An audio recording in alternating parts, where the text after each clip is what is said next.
ladies and gentlemen, the President of the United States.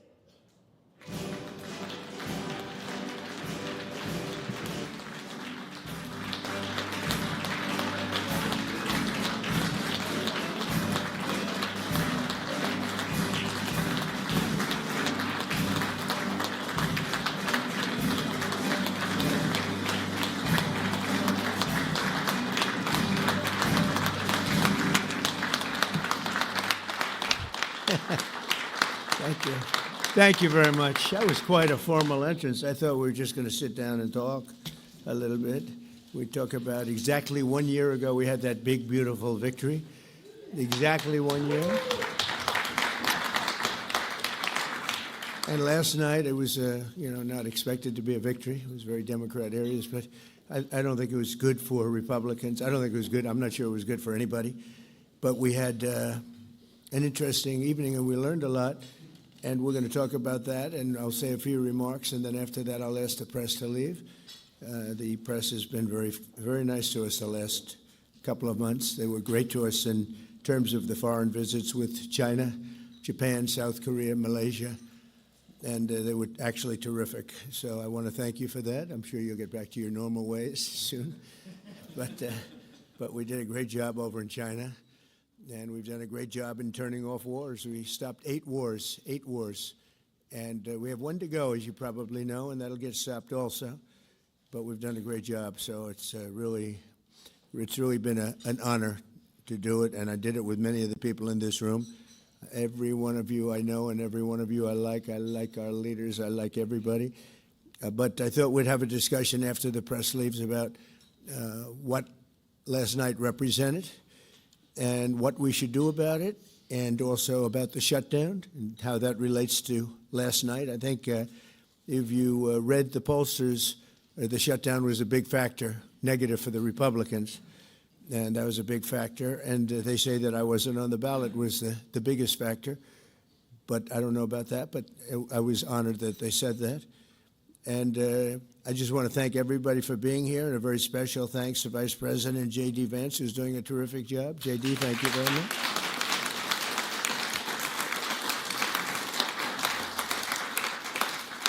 As well as the Senate leadership team that has been working very hard, working really, I will tell you, nobody's working any harder representing the American people, including Senator John Thune. John, thank you. Great job.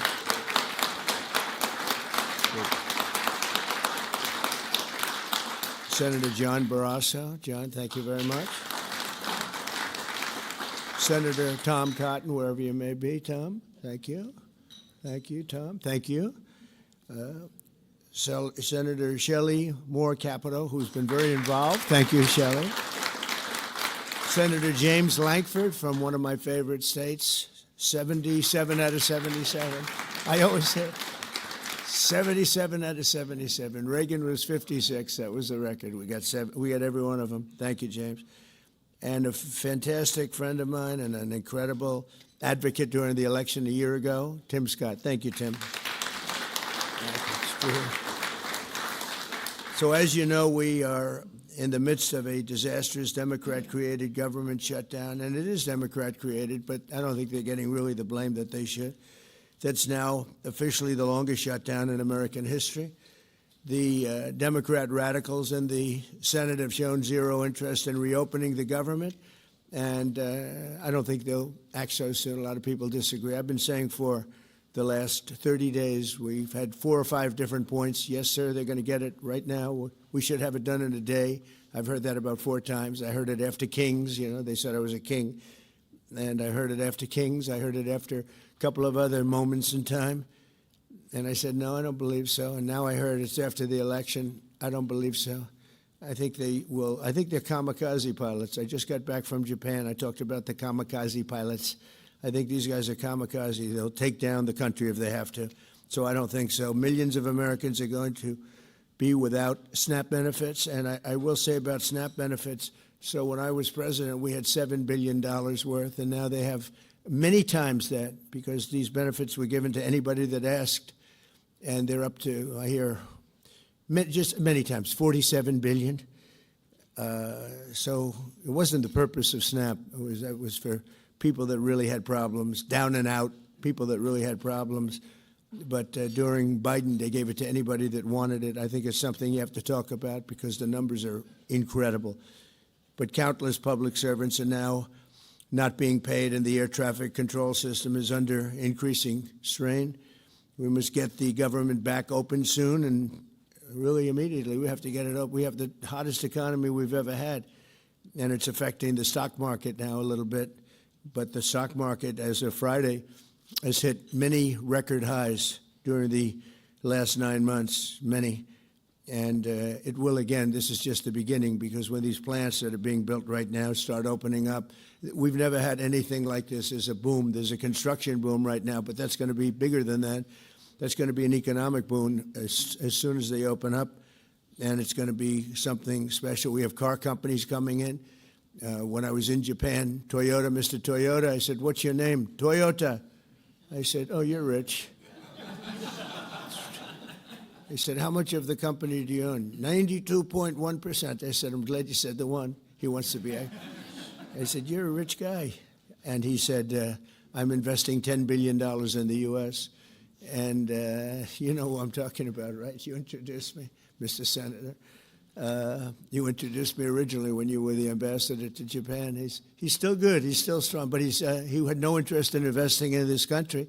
Now he's investing $10 billion as of 1 week ago in building new plants. We have auto plants coming in incredibly, but we have AI and all of them. And we can't be extorted to give $1.5 trillion to people that came into the country illegally, many from prisons, many drug dealers.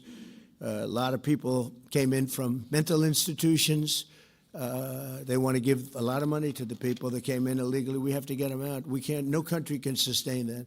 That's not like an attack on our country. In no country, these are not going to be productive people. These are going to be anti-productive people. And we can all have big hearts. I have a bigger heart than anybody, but we can't let that happen. It's time for Republicans to do what they have to do, and that's terminate the filibuster. It's the only way you can do it. And if you don't terminate the filibuster, you'll be in bad shape. We won't pass any legislation. There'll be no legislation passed for 3.25. We have 3.25 years, so that's a long time. But when they can't do an extension, and John, I think they've done an extension every single time they've ever been asked forever. This is the first time they haven't done an extension. Extensions are supposed to be easy, but if they won't do an extension, they won't do any bill, even a simple bill. And we should do our own bills. We should get out. We should do our own bills. We should open up. We should start tonight with the country's open. Congratulations. Then we should pass voter ID. We should pass no mail-in voting. We should pass all the things that we want to pass, make our elections secure and safe, because California is a disaster. Many of the states are disasters. But can you imagine when they vote almost unanimously against voter ID? All we want is voter ID. You go to a grocery store, you have to give ID. You go to a gas station, you give ID. But for voting, they want no voter ID. That's only for one reason, because they cheat. We would pass that in 15 minutes. If you don't get it, you'll never pass that. You'll never talk about mail-in ballots. Mail-in ballots make it automatically corrupt. If you have mail-in ballots, automatically it's correct. Even Jimmy Carter, they had the Carter Commission after he got out of office, and he had a group of very distinguished people, Democrats and Republicans, and they passed, they recommended things take place. It was a long time ago. And they said about mail-in ballots, if there is mail-in ballots, there will definitely be corruption, because, they pass through too many hands. I mean, you go in to vote, and they want your card. Even me, I went into Palm Beach. You go in to vote, they want your card, you're this, you're that. They say, "I'm sorry to do this, sir, but I have to look at your identification." I said, "That's all right. I love that." But, you're really not going to get away with much. It was very, very professional and very good, the way it's supposed to be. But these people don't want that. They have legislation in California where it's illegal to ask somebody for voter ID. If you ask somebody for voter ID, if you're an official, and you say, "I'd like to see your voter ID," they can arrest you, okay?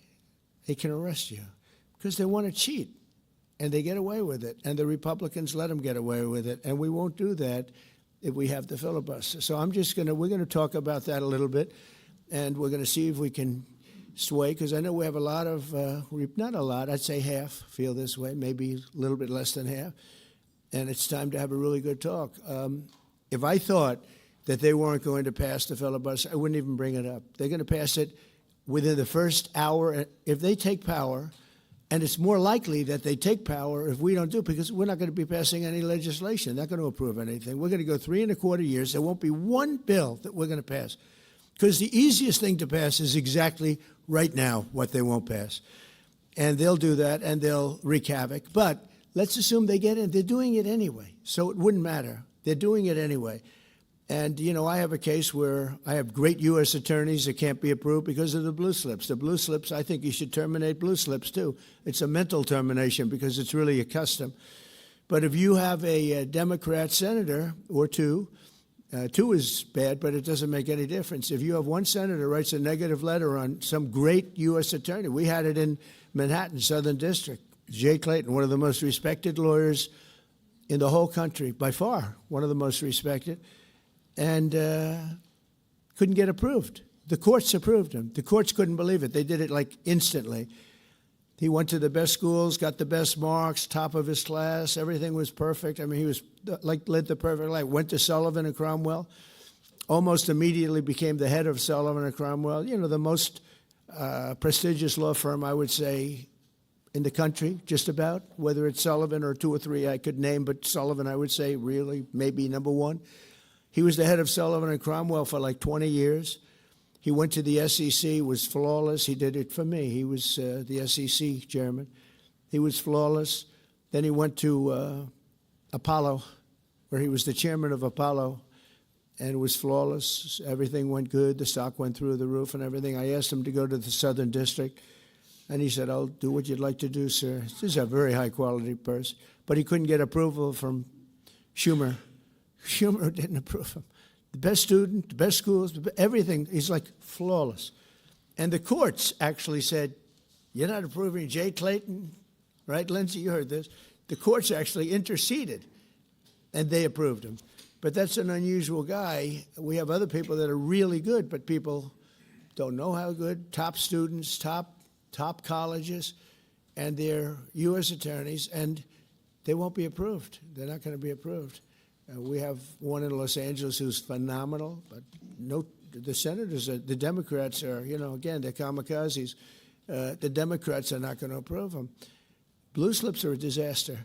So the only people I can get approved are Democrats. I was told that by the Democrats. We'll only approve Democrats. I said, really, is that right? Well, not going to work that way. Not going to work that way with me. But the blue slips are a total disaster. I have 10 people right now that are doing a phenomenal job, and they will be out of office pretty soon. They've got another 2-3 weeks, a couple of them, and then they're going to have to leave. And it's actually a blight on their record because, you know, nobody knows why they left. But it looks like they served 8 weeks and then they had to leave. But they're not going to get the approval because the Democrat, radical left lunatic senators are saying you can't. We're not going to approve you. And if we're not going to approve you, I had actually one Republican who got 2 great letters, but it turned out that he was a rhino, but that was a nice term for him. Now, he got 2 letters of approval, and when I said 2 Democrats approved him, I had to fire him because I figured if 2 Democrats approved him, they wrote the most beautiful letters. I found out, man, this is strange. And he was no good. I fired him. He was really not much of a Republican. The recommendation of that one wasn't such a good recommendation. Someday I'll tell you who recommended him, but it wasn't exactly the best.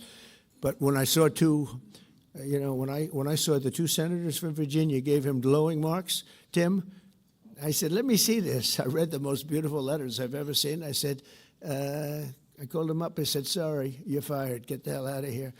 But it's a horrible thing. Blue slips is a horrible thing because I have the right to pick judges and I have the right to pick U.S. attorneys, and this takes away the right from me. And I think we're going to go to court on it, and, you know, we'll see what happens in court.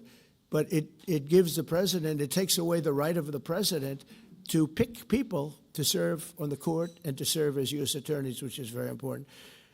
But the biggest thing is the filibuster. We have to get the country going. We will pass legislation at levels you've never seen before, and it'll be impossible to beat us. By the way, if they do, they're going to do it anyway, and they are going to immediately do the filibuster. And when they do the filibuster, they're going to pack the court. They want at least five justices. Now I hear it's up to 5. I actually heard up to 7 and up to 9, okay? They want new judges. They want to pack the court, and they will do it in the first day, maybe the week. Maybe they'll slow it down because there's no reason to rush. But they'll do it first week. They'll vote on this. And I have friends over there that are Democrats, I'm close to a lot of people. And I asked them about that because some people say, well, maybe they won't do that. I mean, they destroyed the career of Manchin and Sinema, and they got them out. They were the only objectors. Nobody else is going to object. They're going to do it the first day. They're going to pack the court. They're going to make D.C. a state, and they're going to make Puerto Rico a state. So now they pick up 2 states. They pick up 4 senators, okay? You think you have problems? They're going to do all of the things. They're going to pick up electoral votes. It's going to be a very, very bad situation. And it's done. It's done. As soon as they attain power. Now, if we do what I'm saying, they'll most likely never attain power because we will have passed every single thing that you can imagine that it's good and all good for the country. And there'll be no reason to. If we don't do that, people will say they're not doing much and they're in power. So the good news is we did the great, big, beautiful bill, and it's the greatest thing we could have done. And the smartest thing with John and our Speaker of the House, who's so good, Mike Johnson, we did all in one bill. If we didn't, John, it would be a problem because, we would have gotten a small piece passed. A lot of people wanted to do that. A lot of people in the room wanted to do that. They went along with me and John and everybody, and we got this thing passed. Honestly, it's 4 years' worth of goodies. No tax on tips, no tax on Social Security, no tax on, think of it, no tax on overtime. It's an unbelievable tax cut for the workers and for business, where business is going to create jobs, and we're creating jobs at levels that nobody's ever seen before. All these things are good.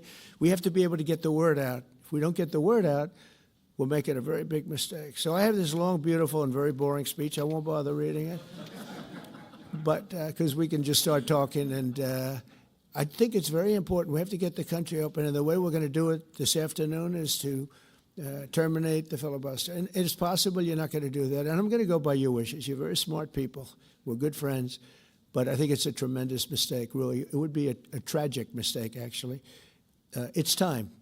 It's time. If I thought they weren't going to approve, I'd sort of be with you. I'd be fine. I'd be neutral to with you.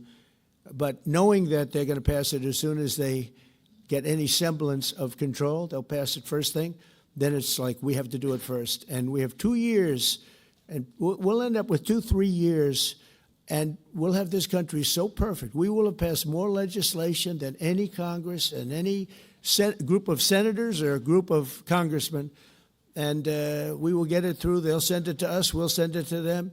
It'll be a beautiful machine.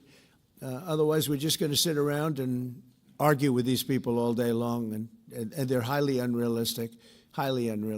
Many of them are radical left subversives, frankly. So I want to thank everybody, and we're going to talk, and I want to thank the press for treating us so really well for that foreign trip. It was we had just an amazing meeting. Don't forget, 2 months ago, it looked like the whole world was in trouble over rare earth. And that's no longer even a subject that people talk about. It was all worked out very quickly. Without tariffs, I couldn't have done it. I put a 100% tariff on China. As soon as I heard it, within 20 minutes, I put a 100% tariff on China, on President Xi, who's really a friend of mine, as much as he can be a friend. He's a tough man. He's a tough man. Smart man, actually. Very smart. The press doesn't like it when I call him very smart. They think I'm not supposed to call him smart. But he leads 1.4 billion people, without question. In fact, during the meeting, we were there. A couple of you were there, and some of you saw it. So he's here, and he's got about 6 people on each side, and every one of those people was standing like this. They were at attention. And I made a comment to one of them, and I got no response. I said, are you going to answer me? I got no response. And President Xi didn't let him have any. So if there's any question, I said, I want my cabinet to behave like that. That's the way. I'm demanding that I want them sitting up like that, Tim, just nice and straight. I never saw posture like that. I've never seen men so scared in their lives. They have the equivalent of a vice president. I said, are you going to answer my question? And he's like, he doesn't move. I said, what's wrong with this guy? I will answer all questions. Why don't you behave like that? JD doesn't behave like that. JD buds into conversations. I want to have that for at least a couple of days, okay, JD? We'll keep you long term, but a couple of days of that would be very, very nice. Okay, I want to thank you, and we'll talk a little bit. And I see they set me up with a podium. I thought I'd just be sitting, but it's probably easier. I want to thank you all very much. Thank you to the press, and you can go, and we'll speak to you later. Thank you. I'm going to Miami to make a speech today at a big group, and we have a nice big crowd, and we'll see you there. A lot of you are traveling down with me. Thank you very much.